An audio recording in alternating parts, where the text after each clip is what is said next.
Die ryke heers oor die arme en die lener is 'n dienskneg van die uitlener, sê Salomo. So ongevoelig as wat dit mag lyk, bevat die teks 'n onbetwisbare waarheid.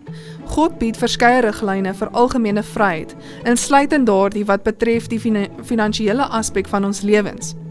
Het u geweet hoe u maandelikse inkomste spandeer nadat u tiendes en offergawes teruggegee het?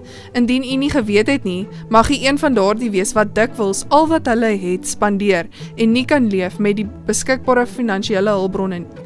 Indien u egter finansiële vryheid wil verkry, moet u hierdie 3 eenvoudige stappe leer wat elkeen behoort te volg. Eerstens, selfdissipline.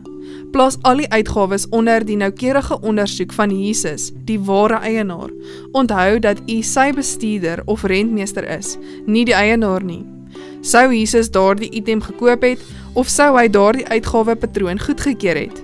Met God se leiding kan slegte gewoontes verbreek word. Tweedens, stel 'n maandelikse begroting op. Begin deur inkomste te bereken en maak dan u lys van uitgawes en allokeer gepaste bedrae vir elke kategorie van spandering. Daar is beloftes van God vir diegene wat hom as die belangrikste begrotingskategorie plaas, deur tiendes en offergawes soos beloof terug te bring, voordat enige ander uitgawes aangegaan word. Aangesien onvoorsiene gebeure egter dikwels voorkom, is dit verstandig om die persoonlike spaargeld of noodfonds te oorweeg as die tweede mees belangrikste uitgawekategorie.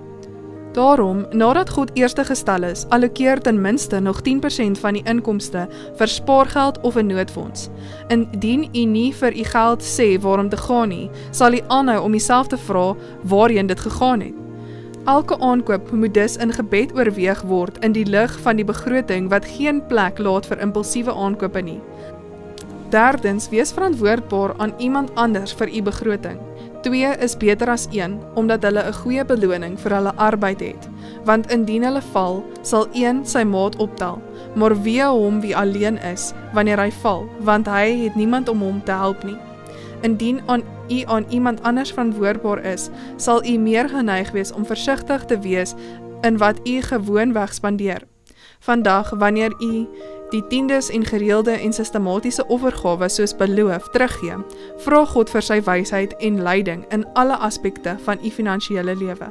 Mag ons begeertes laaste stel en God eerste.